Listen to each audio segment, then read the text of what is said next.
গতকাল জামায়াত ইসলামের আমির সাহেব আমার কর্মজীবী মা বোনদেরকে বলেছেন পতিতা।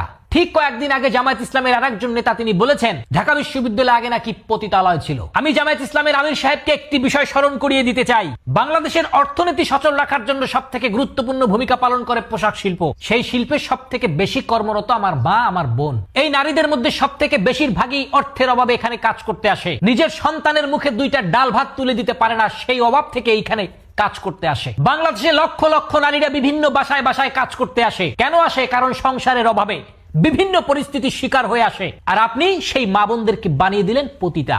বাংলাদেশের বিভিন্ন জায়গায় ডাক্তারি পেশায় আমার দেশের নারীরা নিয়োজিত আছে। আপনার আমার মা বোনরাই তাদের সহযোগিতায় সন্তান প্রসব করে। ডাক্তারি পেশায় এই নারীদের অনুপস্থিতিতে আপনার আমার মা বোনকে পুরুষের সামনে ইজ্জত বিসর্জন দিতে হইতো, আর আপনি তাদেরকে বলেছেন পতিতা। একটা বা লজ্জা করলো না আপনার? নারীদের ব্যাপারে আপনার এই কুরুচিপূর্ণ মন্তব্যের উপরে আমি থুতু নিক্ষেপ করি।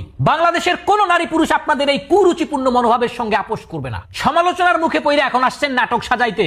বলেন আপনার টুইটার অ্যাকাউন্ট হ্যাক হয়ে গেছিল। এদেশের তরুণ সমাজকে কি আপনার ভোদাই মনে হয়? কোন টুইটার অ্যাকাউন্ট হ্যাক হওয়ার পরে সেটি ফিরিয়ে নিয়ে আসার জন্য কমপক্ষে হলেও 48 ঘন্টা থেকে 2 সপ্তাহের মতো সময় লেগে যায়। এটা আমার কথা না, এক্সপার্টদের কথা, আমি এভিডেন্স সহকারে দিয়ে দিলাম। সেইখানে আপনারা 2 ঘন্টার মধ্যে সেই অ্যাকাউন্ট ফিরিয়ে নিয়ে আসলেন কেমনে? এই ধরনের বাজে নাটক করে লাভ হবে না, খুব ভয়ঙ্কর জায়গায় হাত দিয়েছেন। আপনি যখন আপনার প্রয়োজন অনুযায়ী বিভিন্ন বেগানা নারীদের সঙ্গে বসে বসে আড্ডা মারেন, বৈঠক করেন, ছবি তোলেন, তখন সেইটা ইসলামের বিরুদ্ধে যায় না। কিন্তু আমার দেশের মা বোন যখন অন্যের অভাবে, অর্থের অভাবে কাজ করতে যায়, সন্তানের মুখে 2টা খাবার তুলে দেওয়ার জন্য কাজ করতে যায়, তখন হয়ে যায় পতিতা। আমি বাংলাদেশের সকল মানুষকে একটা কথা বলে রাখি, একটু ভালো করে শুনে রাখেন। জামায়াত ইসলামী যদি বাংলাদেশে কখনো সুযোগ পায়, এদেশের নারীদেরকে তাদের প্রয়োজন অনুযায়ী ব্যবহার করবে।